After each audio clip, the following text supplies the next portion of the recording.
আসসালামু আলাইকুম। দেখুন এখানে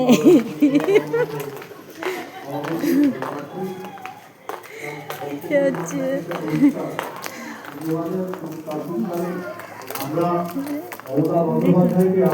কোথায় বাংলার মানুষের মাঝখানে আসেনি এখন? চতুর্থবারের জন্য মুখ্যমন্ত্রী হিসেবে আমরা ওনাকে অলরেডি দেখতে পাচ্ছি। ওই দিক দিয়ে সুতরাং আয়। লড়াই ও ভাবি আসো না। দীর্ঘ আমরা দেখুন এটা নিয়ে আমাদের ভাবনার কিছু নেই, কিন্তু ওভার কনফিডেন্স হওয়াটাও ঠিক না। এই যে মানুষের কাছে আজকে আমাদের বিধায়ক তথা দক্ষিণ হাওড়া মহিলা তৃণমূল কংগ্রেসের সভানেত্রী উনি যে আসছেন, পৌঁছচ্ছে, এই কর্মসূচি, এই কর্মকাণ্ড দীর্ঘদিন ধরে চলছে।